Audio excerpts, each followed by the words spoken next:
গতকাল স্বরাষ্ট্র উপদেষ্টা বা যে সাখাওয়াত হোসেন যে বক্তব্য দিয়েছে সেটি কিন্তু আসলে এক ধরনের ছাত্রদের আবার সেই উস্কানিমূলক বক্তব্য।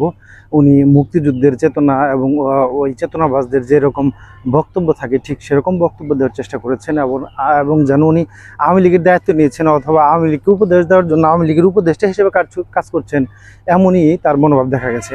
তো এতে কিন্তু ছাত্র জনতা খুব বিক্ষুব্ধ হয়ে তারা রাস্তায় গণমিছিল করেছে, মানববন্ধন করেছে এবং একরকম হুঁশিয়ারি দিয়েছে এবং তার এই বক্তব্য প্রত্যাহার করে ক্ষমা চাওয়ার জন্য বলেছে এবং ছাত্রছাত্রী সহ বিএনপির যে ইয়েগুলো সংগঠনগুলো আছে তারা কিন্তু তাকে পদত্যাগের বিষয়েও প্রশ্ন তুলেছে। তো দেখা যাক কী করেন উনি কিন্তু উনি দেখা যাচ্ছে যে শুরুতেই অন্য অন্য যে উপদেষ্টাগুলো আছে তারা কিন্তু ছাত্রছাত্রীদের যে অবদান সেটিকে প্রথমে স্বীকার করে প্রথম বক্তব্য শুরু করেছেন, কিন্তু ওনার ক্ষেত্রে দেখা গেছে উনি কিন্তু এমনভাবে শুরু করেছেন, অর্থাৎ শুরুটাই তাদের প্রতি যে শ্রদ্ধা, অর্থাৎ এই যে শহীদ, এই যে 2024 সালে একরকম মুক্তিযুদ্ধের মতো রক্তক্ষয়ী ইয়ের মাধ্যমে, আন্দোলনের মাধ্যমে যে দ্বিতীয়বার স্বাধীনতা আনলো, কিন্তু সেটির প্রতি কোনো রকম শ্রদ্ধা উনি কিন্তু শুরু থেকেই জ্ঞাপন করেননি, আমরা সেটি দেখতে পাইনি।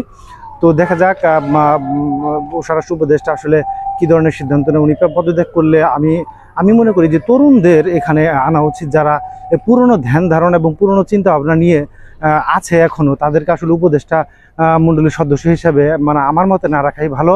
নতুনদের নিয়ে আসা হোক, তারা দিনরাত পরিশ্রম করে একটা নতুন কিছু আনবে।